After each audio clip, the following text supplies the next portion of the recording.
ఓం సదాశివసమారంభాం వ్యాసశంకరమధ్యమాం అస్మదాచార్యపర్యంతాం వందే గురుపరంపరాం. జ్యోతిషాస్త్రాన్ని భావితరాల వారికి ప్రసాదించిన ఋషుల యొక్క పాదపద్మాలకి నమస్కారం చేసుకుంటూ, అలాగే నాకు ఈ జ్యోతిష విద్యను నేర్పిన గురువర్యులు జ్యోతిష బ్రహ్మ కీర్తిశేషులు శ్రీ ఈరంకి సూర్యనారాయణమూర్తి గారు, సూర్యశ్రీ దైవజ్ఞ గారి యొక్క పాదపద్మాలకి నమస్కారం చేసుకుంటూ, ఓం శ్రీ మహాగణాధిపతి నమః, శ్రీ గురుభ్యో నమః, హరి ఓం. వీక్షకులందరికీ నమస్కారం. జూన్ నెల 30వ తారీఖు లగాయితూ జూలై 6వ తారీఖు వరకు ఉండేటువంటి గ్రహగతుల ఆధారంగా ద్వాదశ రాశుల వారికి ఈ వారం ఏ విధమైనటువంటి శుభాశుభ ఫలితాలు కలగబోతూ ఉన్నాయో ఈ కార్యక్రమం ద్వారా తెలుసుకుందాం. అందులో భాగంగా ఈ వారం ఉండేటువంటి గ్రహగతులను గమనిద్దాం.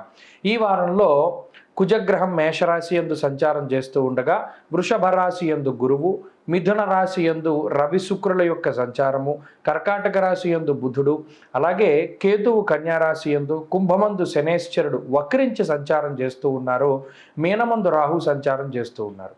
ఇటువంటి సందర్భంలో చంద్రుడు మేషం, మీనం, వృషభం, మిథున రాశుల యందు సంచరించబోతూ ఉన్నారు.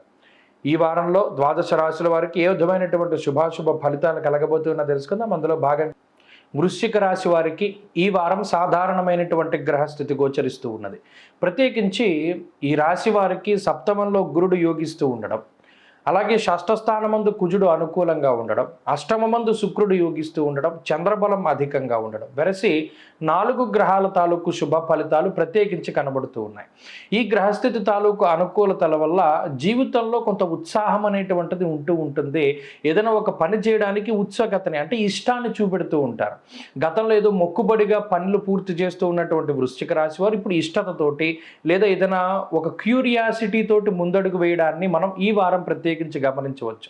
అయితే ఏ పని చేసినా ఎంత కష్టపడ్డా కూడా మీ మీద ఒక పాజిటివ్ ఒపీనియన్ అనేటువంటిది పక్కవారికి కలగదు. ఎప్పుడు మిమ్మల్ని అనుమానిస్తూ ఉండడం, మిమ్మల్ని దూషిస్తూ ఉండడం, లేదా ఇతనికి పని అప్పు చెప్పావు, ఈమెకి పని అప్పు చెప్పావు, చేస్తుందా లేదా అని ఇంటి సభ్యులు కానీ మిగతా వారు కానీ ఒక రకమైనటువంటి భయాన్ని వెళ్ళబుచ్చుతూ ఉండడం, లేదు ఈ పని నేను సమర్థవంతంగా చేస్తానని మీకు తెలిసి పక్కవారికి అది నిరూపించినా కూడా వారిలో ఏదో ఒక తెలియనటువంటి భయం మీ మీద వారికి అధికంగా ఉంటుంది.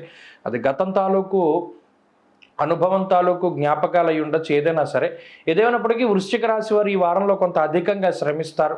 ఆర్థిక పరిస్థితులు కనుక పరిశీలన చేస్తే ఉన్నతమైనటువంటి ఆర్థిక విధానం ఉంటుంది, ప్రణాళికాబద్ధమైనటువంటి జీవనం ఉంటుంది. ఖర్చు పెట్టే ప్రతి రూపాయిని లెక్కగా రాసుకుంటూ ఉంటారు.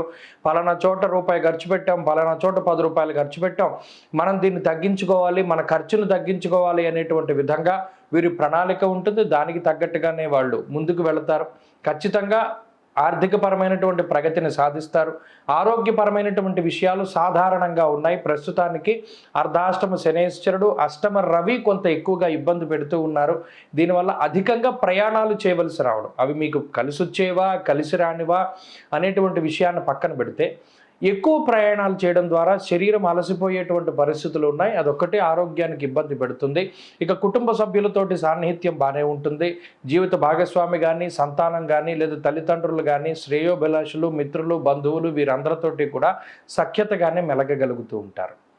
మరీ ముఖ్యంగా అడ్జస్ట్ అయి బతుకు జీవితాన్ని ముందుకు సాగిస్తూ ఉంటారు. ఆ అడ్జస్ట్మెంట్లో మీకు ఆనందం దొరుకుతూ ఉంటుంది. ఉద్యోగ వ్యాపారాలు చాలా సానుకూలంగా సాగుతూ ఉన్నాయి. విద్యార్థులకి గ్రహగతులు చాలా బాగున్నాయి. స్త్రీలకి కూడా ప్రత్యేకించి ఇదే గ్రహస్థితి అన్వయం అవుతూ ఉంటుంది. స్త్రీలలో కూడా ఎదుగుదల కనిపిస్తూ ఉంటుంది. మానసిక ప్రశాంతత ఉంటుంది. వృశ్చిక రాశి వారి వారం మరింత అనుకూలమైనటువంటి ఫలితాలను సాధించడానికై సూర్యారాధన చేస్తూ ఉండడం చెప్పదగినటువంటి సూచన. ఈ వారంలో కలిసి వచ్చేటువంటి రోజు గురువారంగా చెప్పవచ్చు. అదృష్ట సంఖ్య 3, అదృష్ట వర్ణము పసుపు. తదుపరి ధనురాశి.